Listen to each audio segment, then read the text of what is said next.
Good evening, everybody. It's great to see such a great turnout on this evening to see this very interesting, challenging film. Great to have Yarema here with us.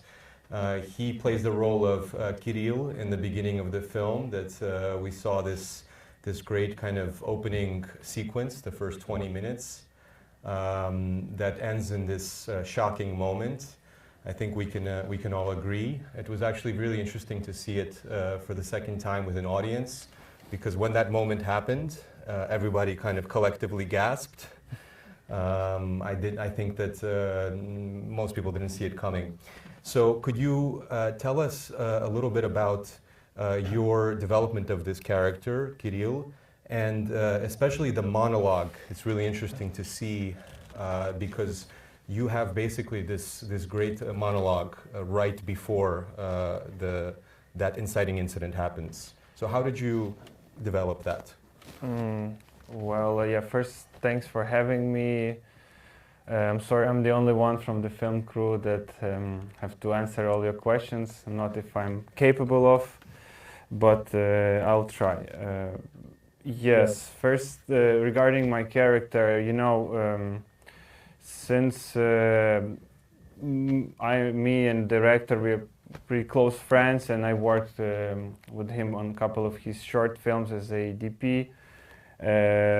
We kind of understand each other pretty much, and we've been trying to develop this character based on some kind of his and mine, like characters. Personalities, but I mean oversaturated a bit, and it was not pre-scripted, it was improvisation pretty much, but just some moments were pre-scripted, and it's kind of this last final scene, this fight between me and what's her name in the movie? Sana. I said, yeah.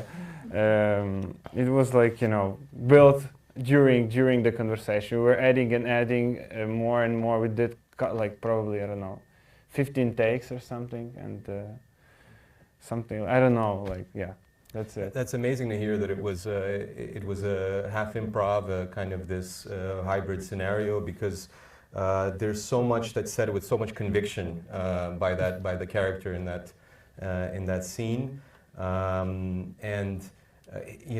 There is a way that you can see that character's resentment toward the father figure.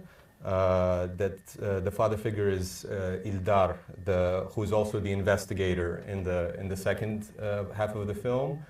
And so when we're watching the first inciting incident, we don't know yet what we will later learn in the rest of the film. But in a way, the character kind of speaks out against this character, against maybe some of the stuff that we see later, not directly, but indirectly.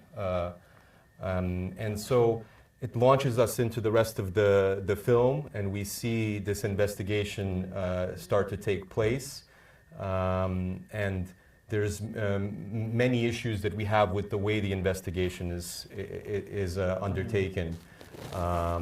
So do you think that the character's resentment, Kirill's resentment, is it linked with that past?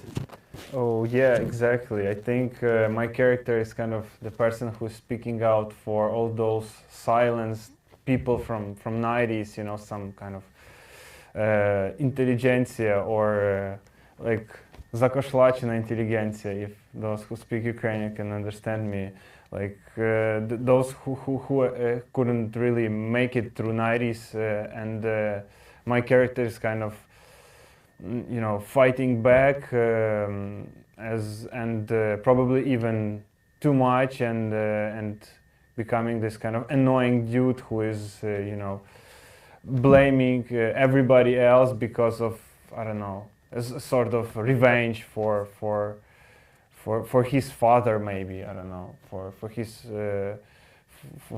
family, Yeah, his father is actually the other kind of the forensic psychologist, Sasha, right? The sidekick for Ildar's character. And so there's an interesting dichotomy there because he is kind of less sure about he has less conviction about the fact that this Bogdan character, the suspect, is actually the one responsible for the crime. He's not the one leading the investigation. Ildar is constantly forcing these reenactments and stuff. So there's this separation between the two characters, and almost like you can see two different approaches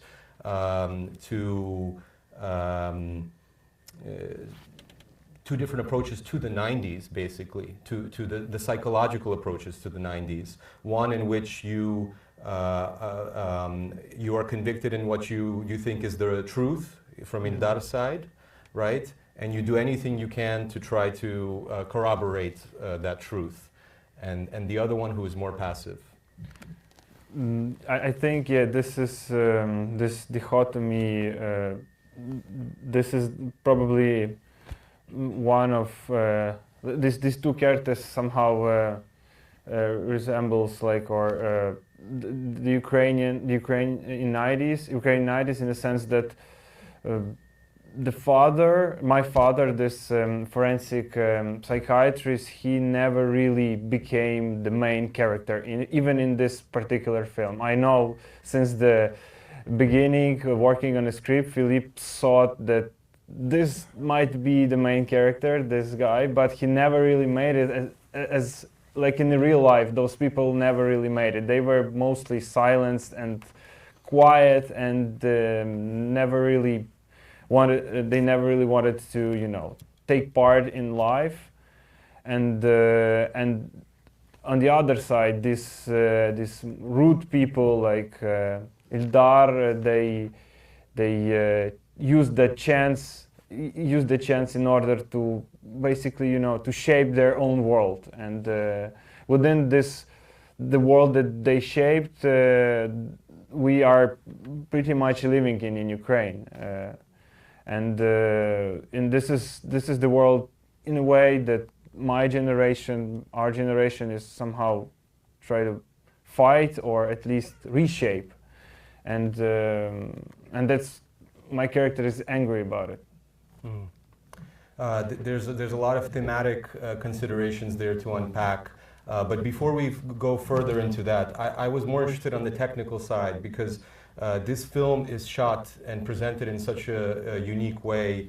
We're not used to seeing a film with this home video aesthetic, kind of. I understand that it was mostly shot on a variety of Digicam, mini DV formats. Yeah, mostly Super 8, actually, Super 8 camera, as far as I know. And then Super 8, right. But it's still tape, yeah, but some special, like one of those technologies in 90s. And and then it was transferred, digitalized, but it was done with a special technology. It was actually directly delivered from the camera to the recorder, digital recorder. That's why the quality is not like, that bad as it can be on these cameras. And in this recreation of the look and feel of the 90s,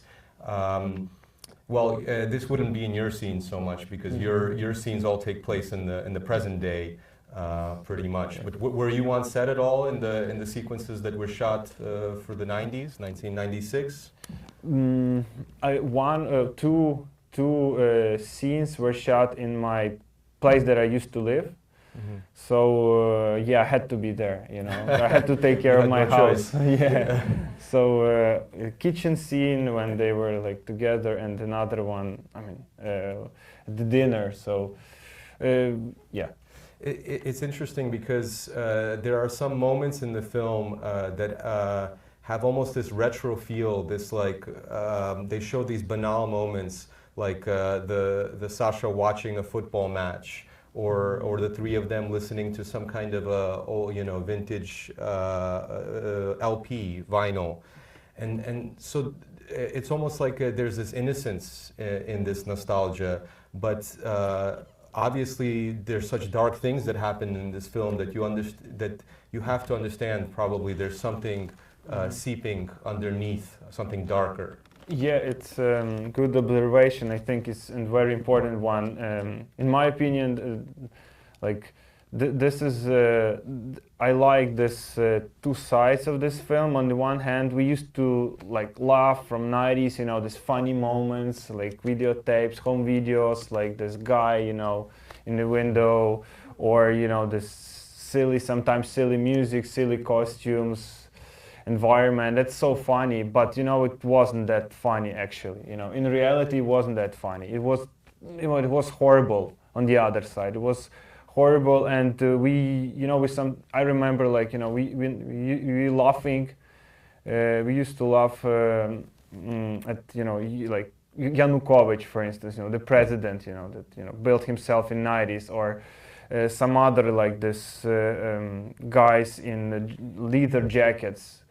They appear so funny, but they weren't, you know, they were like horrible people, really horrible people. And I think this is what I like in this movie. You kind of don't know how you should watch it. You should really, you know, appreciate, like, laugh, or you have to be more serious. It's, you know, this is in between, because, yeah. That actually brings me to the next, my next and like final question, I think, before we open up to the audience. To me, the film deals a lot with memory in general, as a kind of a broad theme.